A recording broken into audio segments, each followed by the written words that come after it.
It's a real pleasure to be here. I'm very, very pleased that Dmitry invited me. Now, the reason my bio is so short on that, I wrote that I'm a freelance teacher and language enthusiast. So the reason is that when Dmitry asked me to be at this conference, I looked at the speaker lineup and I panicked. So that was the only thing I could write. I'm based in Moscow. I mostly work with adults. I've been running my own speaking club for the past 5 years. It's a pet project of mine. And I also write for a group called Teachers Who Care. I'm going to tell you a bit about that in a moment. So what I'd like to share with you today is finding what works, because essentially that's what we've been doing all day, what we've been doing every day of our teaching lives. Now, I checked my email this morning and I found that I have 183 unread email messages. Most of them are newsletters from language schools, articles about how to do yoga and not hurt yourself, online marketing courses. And these are all emails that I promised myself that I'm going to read. And I truly believe that. But the reality is, I'm probably not. In a couple of months' time, I'm probably going to bin half of those messages. I might read some of them. I might want to use some of the info I get from them. But even if I think it's a good idea, it's not going to necessarily make it into my life, into my classroom. Because we are overloaded with information. All these markets are absolutely saturated. Books coming out every week. There are so many ELT events that whenever I come across an ad and there's something particularly sumptuous, I immediately go into my calendar and I think, oh, thank God I'm busy that day. So I hope I'm not the only one. So we make choices all the time. We need to choose the approach with which we work. And if not an approach, then some guiding principles. We choose the books that we work with, or we might choose not to use any book at all. We choose our exercises. We choose our students. And what I'd like to offer you today is a little reflection. Some guiding principles that can be found on the very pages of the course books that we use on a daily basis. And the first principle and the first exercise I would like to turn to is look at the pictures. And I'm going to literally ask you to do all that. Not every single exercise is going to match, but I tried. I'm going to ask you to turn to the person next to you. You'll see 2 images that have been zoomed in, and I want you to spend 30 seconds with your neighbor trying to work out what is the object in the picture.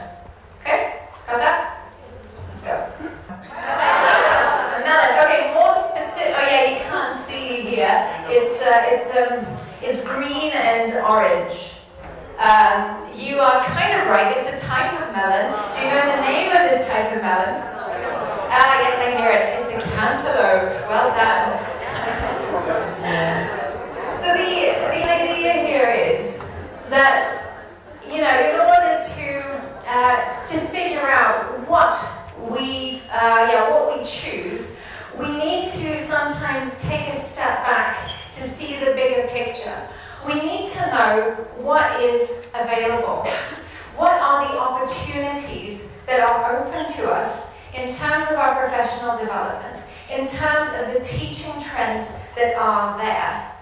And, considering the fact that you are all here, I think I can safely assume that you are very much up to date with what's happening in the world of ELT today. And even if this is your first conference, today you have had an absolute feast. So well done. Well done for being here. Oh yes, you can give yourself a hand. Right.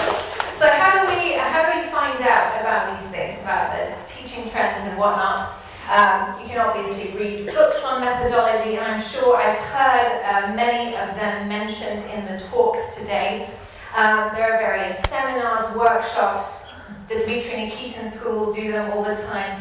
I'm going to mention resources that I use myself. So I can also mention the seminars of T-Tool publishers that I also love going to. If you can't make it to a seminar, go to a webinar.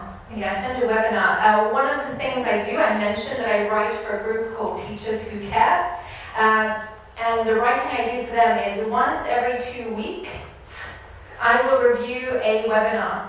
I do all the work for you. I watch it. I write down all the highlights, all the insights, and you can either use that as is or use it as an incentive to watch the whole thing. And finally, you can come to conferences like these. In a way, that way. Do you recognize these guys? Okay, yeah, they are the Avengers. So in some ways, I find that ELT conferences are a bit like the Avengers in two ways. First of all, because they're full of superheroes. And secondly, but this is a comment that has made me unpopular with all my Marvel fan friends. Because when they asked me why I decided to go and see this movie about all these Avengers last year, they said, Julie, it's not like you watch like 2 films a year. Why are you going to see this? You're not into comic books. And I said, well, okay, you do the math. There have been 20 films about all of these characters prior to that film. Every film's about 2 to 3 hours long. I'd rather spend 3 hours and see them all in the same movie than spend 60 hours of my life watching them individually. So this is one of the reasons I love conferences. You can get a lot in a short amount of time. But again, it's easier said than done. I can say, oh yeah, you all have to be in the know. And I want to mention 2 people who are making and have been making our lives easier by putting all of these events into one place. And one of these people is here today. So you can find all of the ELT events that are taking place in Russia and beyond and internationally in one of these, at least one of these 2 groups. So these 2 ladies are Anita Mandestra and Marina Kladova. Yeah, they do amazing work. So Anita's website and Facebook group of teacherpreneurs, you can find her CPD plan where she's got all these events lined up. And then on Marina Kladova's page, if you just follow the hashtag ELT calendar 2019, it'll give you all of the events that she's collecting from Russia and beyond in one post, which I think is pretty nifty. All right. So another reason I love conferences is that they are an opportunity to meet people. Because whether as an introvert I like it or not, the very fabric of our society and our communities is held together by the connections that we have with one another.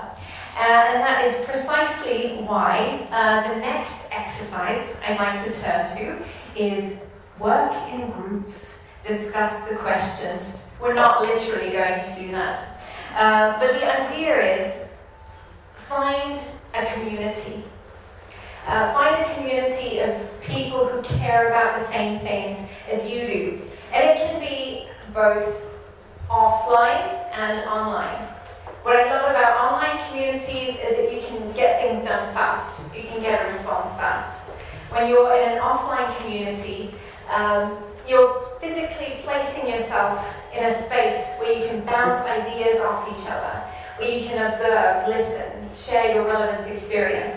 And so I was talking to someone in the break, and I said, well, do you have a teacher, your teachers group, an offline teachers group?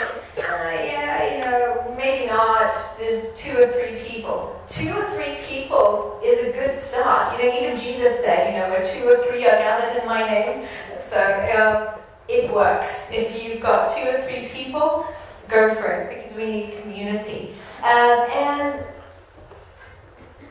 sorry for the pun, I couldn't resist, but let's pool our ideas. So what I'm going to ask you to do is scan this code right now. If you've got a phone, if you've got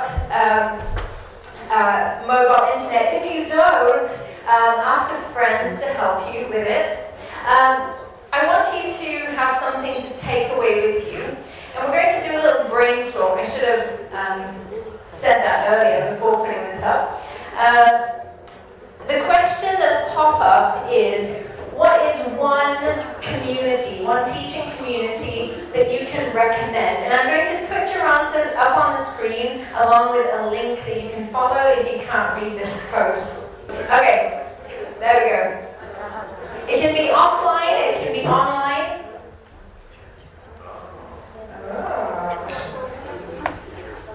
Okay, the code again. You can go to menti.com and use the code 686288. Awesome. So we've got Trendy English, Pro English, WeTeach English, Teacherpreneurs Club, that's really huge. Dimitri Nikitin School, ILT Teacher, BATIG, Malta, Lexical Language Blog. These are moving around really fast.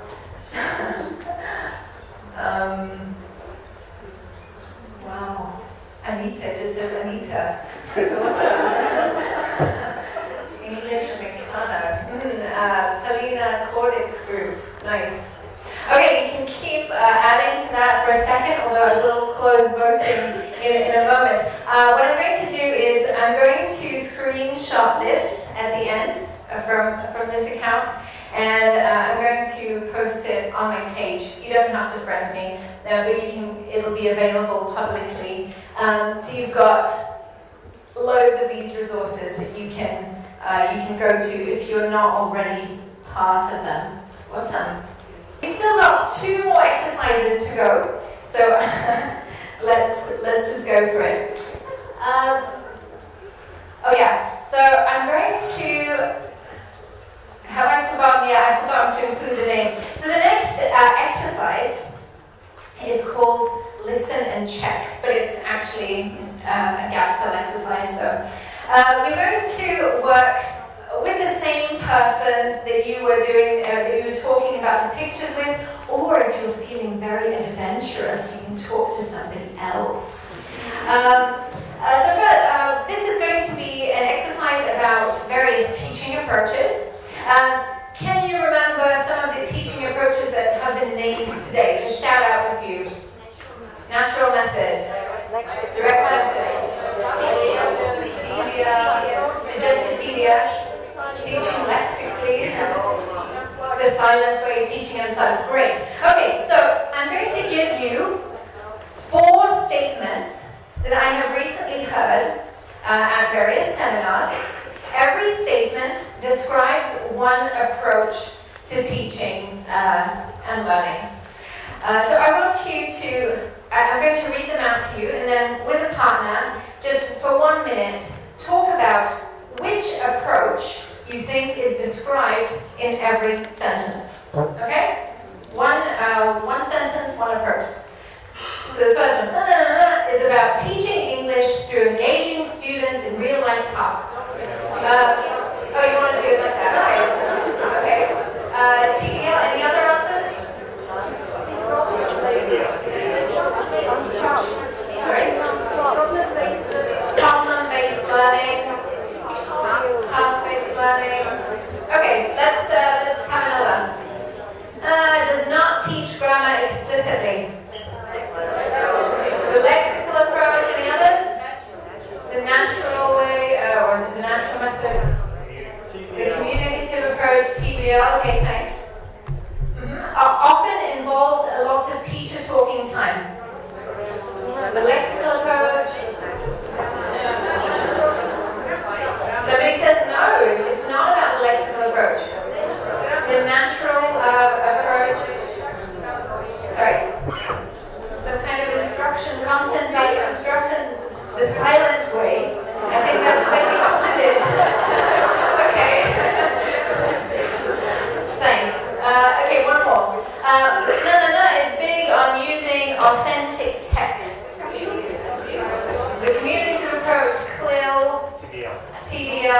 Okay, so can you see a pattern here? This was a bit of a trick question. The truth of the matter is that you can pretty much insert any name, the name of any approach that is used today. I mean, at least the more popular ones. And they will pretty much fit. So, once you are in your community, once you're with your like-minded people, make sure that you listen to your colleagues, but are not quick to adopt their biases. Because we all have our own filters. We all have our own way of looking at things, and we all have different things that work or don't work for us. And what works on paper won't necessarily work in your classroom. And what works for your colleague does not necessarily mean it's going to work for your students.